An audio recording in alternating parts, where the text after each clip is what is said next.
শুধুমাত্র একটা বিস্কুটের বিনিময়ে ভারতের তথা বিশ্বের ১৯তম সিরিয়াল কিলার স্বীকার করে নিল তার সমস্ত অপরাধ।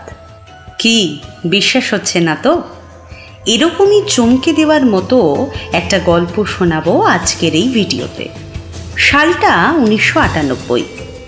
বিহারের মুসাহারি গ্রামে জন্ম হয় অমরজিৎ সাদার। আর ৫টা সাধারণ শিশুর মতো তার জন্ম হলেও বড় হওয়ার সাথে সাথে তার স্বভাবে জন্ম নেয় এক অদ্ভুত পাশবিকতা। পুলিশের তথ্য অনুযায়ী ২০০৬ সালের মধ্যে তিনটে খুন করেছিল এই নাবালক। অর্থাৎ তখন তার বয়স ছিল মাত্র ৮ বছর। অমরজিতের বাবা ছিলেন একজন দিনমজুর, বাড়িতে নুন আনতে পান্তা ফুরোয় অবস্থা।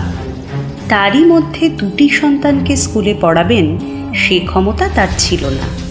অমরজিতের পরিবারের কেউই কোনোদিনও স্কুলের গণ্ডি পেরোয়নি।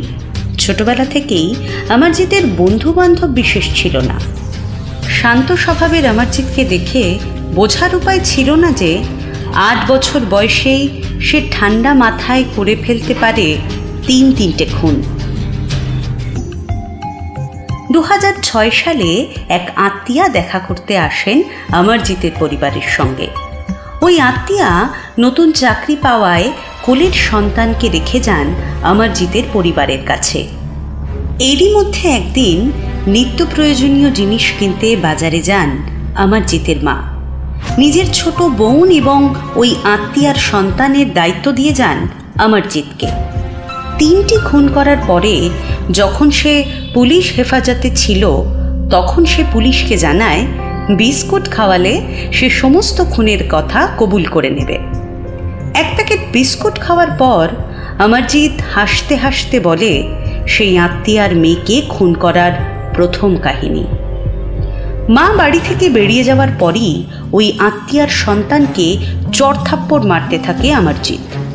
শিশুটি চিৎকার করে কাঁদতে শুরু করলেও তাকে ছাড়ে না এবং দীর্ঘ চড়থাপ্পড়ের পর শিশুটির গলা টিপে শ্বাসরোধ করে খুন করে এবং শিশুটির দেহ বাড়ির বাইরে মাটির নিচে চাপা দিয়ে আবার ঘরে ফিরে আসে সে।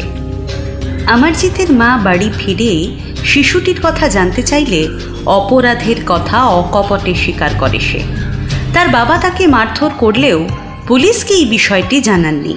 ছেলের শাস্তি এড়াতে